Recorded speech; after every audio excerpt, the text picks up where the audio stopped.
Hello students, very warm welcome to my channel Take It Easy Maths. This is the part 4 of knowing our numbers, and in this video we will learn about the estimate values by rounding off. So estimating a number to the nearest 10, nearest 100 and nearest 1000. So how could we do? We will learn it. So can we exactly tell how many people watched the cricket series played between India and Pakistan? तो क्या हम exactly कह सकते हैं कि कितने लोगों ने मैच देखा इंडिया और पाकिस्तान के बीच में जो मैच हो रहा था या IPL मैच हो रहा था, या कहीं बहुत ज़्यादा भीड़ इकट्ठा हो जाती है तो हम ये एग्जैक्टली नंबर नहीं बता पाते कि वहाँ पर लोग आखिर में कितने थे. हम एक एस्टिमेट लगाते हैं, एक अनुमान लगा लेते हैं कि तकरीबन इतने लोग वहाँ पर होंगे. Yeah, the number of people enjoying the popular Indian Idol show aired on television, or the number of people injured and killed due to the devastating earthquake. So no, in such cases, it is not convenient or possible or necessary to give an exact count. So we give an approximate count or number. We give a number which is close to the exact number, and this is called estimation.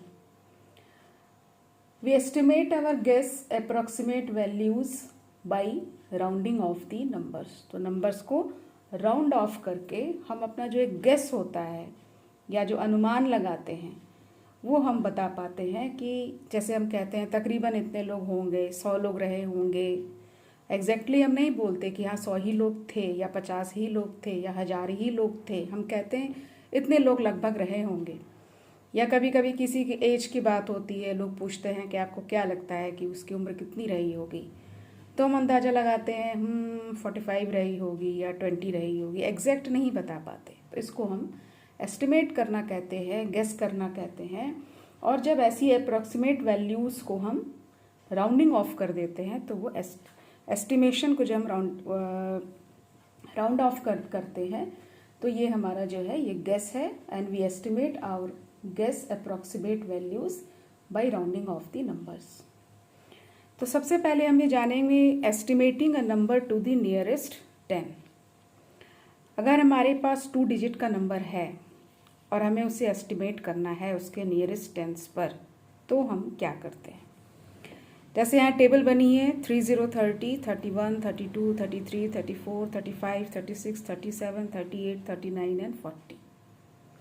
तो 35 क्या है, वो half way है, मतलब इसके middle का number है, बीच का नंबर है. तो इसको अब हमें राउंड ऑफ करना है 35 को या 36 को. तो अब हम ये देखेंगे कि जो 36 है वो किसके नज़दीक है, 40 के नज़दीक है या वो 30 के नज़दीक है. तो जब हम इसको देखते हैं तो हम ये पाते हैं कि 36 जो है वो 40 के नज़दीक है. तो हमें जब इसको राउंड ऑफ करना होगा तो हम 36 को क्या करेंगे, 36 को अगर हमें राउंड ऑफ करना हुआ या 37 को राउंड ऑफ करना हुआ तो हम इसको 40 करेंगे. क्यों करेंगे, क्योंकि ये 40 के नज़दीक है. लेकिन अगर हम 34 पे आ जाते हैं, 33 आ जाते हैं, तो अब हमें पता चलता है कि 34 जो है वो 30 के नज़दीक है, इसलिए वो राउंड ऑफ होके 30 हो जाएगा. 32 है, वो भी 30 के नज़दीक है, 40 से दूर है, इसलिए उसको जब हम राउंड ऑफ करेंगे तो वो क्या हो जाएगा, वो 30 हो जाएगा.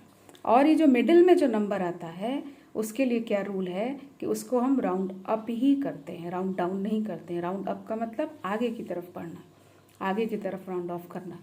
तो 35 को हम राउंड ऑफ करके 40 ही करेंगे, हम राउंड डाउन नहीं करेंगे, हम पीछे की तरफ नहीं जाएंगे. अब इसी राउंडिंग ऑफ टेंस में हम एक एग्जाम्पल देखेंगे कि अगर हमें किसी सम को राउंड ऑफ करना है, एस्टिमेट करना है, तो to estimate the sum of 37 and 52, अगर आपके पास क्वेश्चन है कि इस दो नंबर्स के सम को आप एस्टिमेट करिए, 37 एंड 52 एक एग्जाम्पल है, तो उसको हम कैसे करेंगे. तो we use only tens because there is only 2 digit 1 sentence. 37 is nearer to 30 और 40, किसके नियरर है, तो it is nearer to 40. So we will write here 40, 40. Now the number is 52. तो 52 इज 52 नियरर टू 50 और 60? 52 किसके नजदीक है, 50 या 60 के? तो it is nearer to 50. That is why we will write here 50. 50. And when we will add it, we will get 4599090. तो estimate करने पे 37 और 52 का जो सम है वो हमको क्या मिल रहा है, 9090 मिलता है. अब इसी तरह से अगर हमें एस्टिमेट करना हो to estimate the sum of 421 and 167, तो अभी हंड्रेड्स में नंबर आ गया. तो इसके लिए हमें क्या करना पड़ेगा कि हमें नियरेस्ट 100 को राउंड ऑफ करना पड़ेगा. तो to the nearest 100 421 rounds to, तो 421 जो है वो किसके नज़दीक है, 400 के नज़दीक है, इसलिए हमने यहाँ पर लिखा है 400.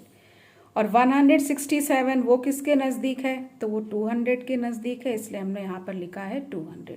और दोनों का सम हो गया 600. तो एस्टिमेट जब भी हमें करना हो, किसी के सम को एस्टिमेट करना हो, तो पहले वो जो नंबर्स दिए हैं, जो एडेंड्स हैं, उनको हम एस्टिमेट कर लेंगे और उसके बाद उसको आसानी से ऐड कर लेते हैं. अब यहाँ पर कुछ रूल हैं. रूल 1 है to round to the nearest 10. अगर नियरेस्ट 10 को हमें राउंड करना है तो क्या करेंगे, look at the digits in the units column, कि यूनिट्स के कॉलम में कौन सी डिजिट है ये हमको चेक करना पड़ेगा. It is less than 5, round down. अगर 5 से कम है तो राउंड डाउन कर देंगे, मतलब पीछे की तरफ जाएंगे. If it is more than 5, अगर 5 से ज्यादा है then round up. Round up का मतलब आगे की तरफ जाएंगे. मान लीजिए हमारे पास नंबर है 4 to 42. तो रूल में क्या बताया गया है, look at the digits in the units column. तो यूनिट के कॉलम में कौन सी डिजिट है, 2, और ये लेस देन 5 है, 5 से कम है. तो अब हम क्या करेंगे, किधर जाएंगे, पीछे. पीछे जाने का मतलब है कि इसके नियरेस्ट कौन है, 40, इसलिए जब इसको राउंड ऑफ करेंगे तो हमको क्या मिलेगा, 4040. अब अगर हमारे पास नंबर है एग्जाम्पल 87. 87 में वंस की डिजिट को अगर हम देखेंगे तो ये 7 है और ये मोर देन 5 है. तो यहाँ पर हमको राउंड अप करना पड़ेगा, मतलब आगे की तरफ. आगे की तरफ जाएंगे तो हमें नियरेस्ट में कौन मिल रहा है, 90. इसलिए जब हम इसको राउंड ऑफ करेंगे तो हमारा आंसर हो जाएगा 9090. तो these are the 2 examples. The number that is halfway between 2 multiples of 10 is usually round up. जैसा कि मैंने पीछे बताया था, या आपने यहाँ पर एग्जाम्पल में देखा था, हाफ वे. 35 हाफ में है, बीच में है. तो ये यूजुअली क्या होता है, इसको हम लोग राउंड अप करते हैं, मतलब आगे की तरफ जाते हैं. इसमें हम पीछे की तरफ नहीं जाते, राउंड डाउन नहीं करते हैं, राउंड अप करते हैं. Rule 2, to round to the nearest 100. अगर 100 के नियरेस्ट राउंड ऑफ करना है तब कौन सी डिजिट्स को देखना चाहिए, look at the digit in at tens place. Tens के प्लेस के डिजिट को हम देखेंगे कि वो मोर देन 5 है या लेस देन 5 है.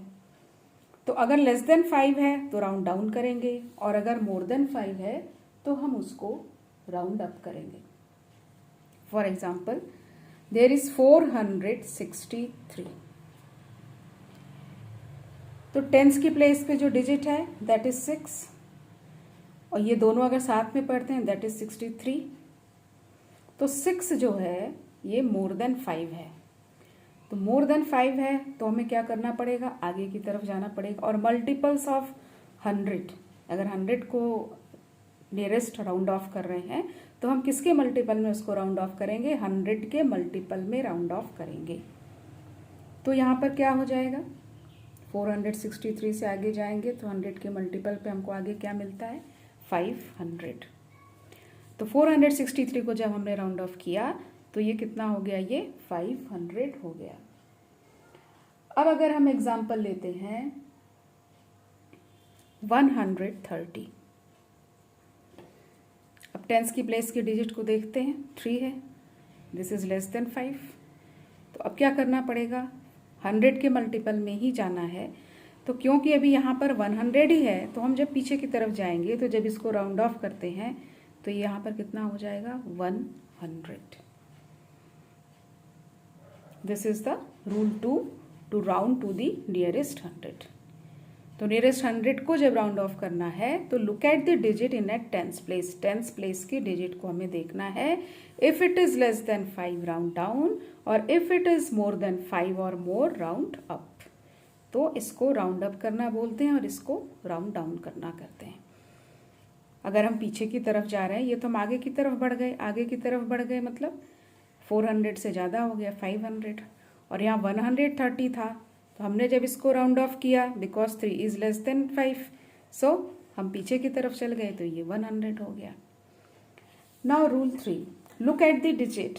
अगर हमको 1000 को राउंड ऑफ करना है, नियरेस्ट 1000, तो look at the digit in hundreds place, hundreds के प्लेस की डिजिट को देखेंगे। इफ इट इज 5 और मोर, अगर 5 है और 5 से ज़्यादा है देन राउंड अप कर देंगे। That is replace the digits at ones, tens and hundreds place by 0।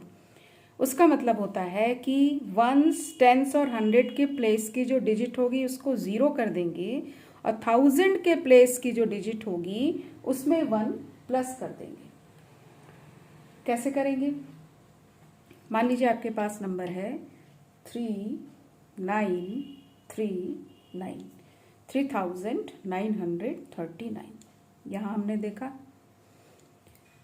More than 5, तो अब क्या करेंगे? मोर देन 5 है तो रूल के अकॉर्डिंग, जैसा कि इसमें रूल में बताया गया कि वंस, टेंस और 100 की प्लेस की डिजिट पे हम क्या लिख देंगे? 0 0 0 0।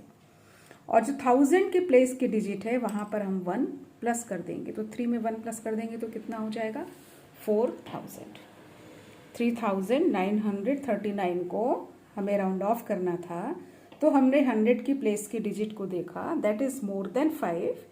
और जैसा कि रूल में कहा गया कि हम अगर ये मोर देन 5 है तो वंस, टेंस और 100 की प्लेस की डिजिट पर हम 0 लिख देंगे और 1000 की प्लेस पे जो डिजिट है उसमें 1 प्लस कर देंगे। तो 3 की जगह हमने 0 लिख दिया, 3 में 1 प्लस कर दिया तो ये 4000 हो गया। ये आपका राउंड ऑफ हो गया। अब if it is less than 5, अगर 500 के प्लेस की जो वैल्यू है वो 5 से कम है, देन राउंड डाउन का मतलब पीछे जाएंगे राउंड डाउन करते हुए। That is replace the digits at ones, tens and 100 place by 0। यहाँ भी वही करेंगे कि वंस, टेंस और 100 की प्लेस की जो वैल्यू है वहाँ पर हम जो प्लेस है वहाँ पर 0 लगा देंगे और जो 1000 की प्लेस पे जो वैल्यू बची है, जो डिजिट बच गई है, उसको अनचेंज्ड छोड़ देंगे, मतलब उसमें कोई बदलाव हम नहीं करेंगे। For example, if we have 6139, so look at the 100 place. This is 1 and this is less than 5. So what we will do here? Ones place, tens place and hundreds place 0 and it will be remain unchanged. इसमें कुछ भी नहीं करना है, इस वो number जैसे है डिजिट उसको वैसे ही लिख देना है। तो इस तरीके से हम 1000 के नियरेस्ट 1000 का राउंड ऑफ करते हैं। इसी तरह हम 10,000, लाख, 10 लाख का राउंड ऑफ करना आगे इसी तरीके से शुरू करते हैं। जैसे अगर हमें 10,000 का करना है तो हम 1000 के प्लेस की डिजिट को देखेंगे कि वो मोर देन 5 है या लेस देन 5 है। तो अगर मोर देन 5 है तो बाकी सारी प्लेसेस पे 0 कर देंगे और जो 10,000 पे वैल्यू है उसमें 1 को प्लस कर देंगे और लिख देंगे। फॉर एग्जाम्पल, अगर आपके पास नंबर है 2 4 5 3 7, 24,537 यूनिट, टेंस, 100, 1000 एंड 10,000। अब इसमें हमें नियरेस्ट 1000 को देखना पड़ेगा कि ये जो है ये मोर देन 5 है या लेस देन 5 है। तो 4 is less than 5, therefore we will replace it all the 4 digits by 0 0 0 0 and 0 and 2 that is on the place of 10,000, it will be remain unchanged. So the round off of 24,537 is 20,000. अब अगर ये ज़्यादा होता 26,537, तो 26,537 में 6 is more than 5. So what we will do here? First of all, make all these digits 0, 0, 0, 0 and 0. And now we will add 1 to it. 2 में हम 1 को ऐड कर देंगे तो कितना हो जाएगा 3. तो राउंड ऑफ कितना हो गया 26,537 का 30,000. इसी तरीके से हम बाकी लाख और 10 लाख का भी राउंड ऑफ करते हैं. So now this is over. I think it will be helpful for you, and in previous classes we have also learned about that, and in this class also it will be helpful for you. And if whatever I have taught and whatever information I have given to you, if it is helpful for you and looking interesting for you, then please like and subscribe my channel. Thank you.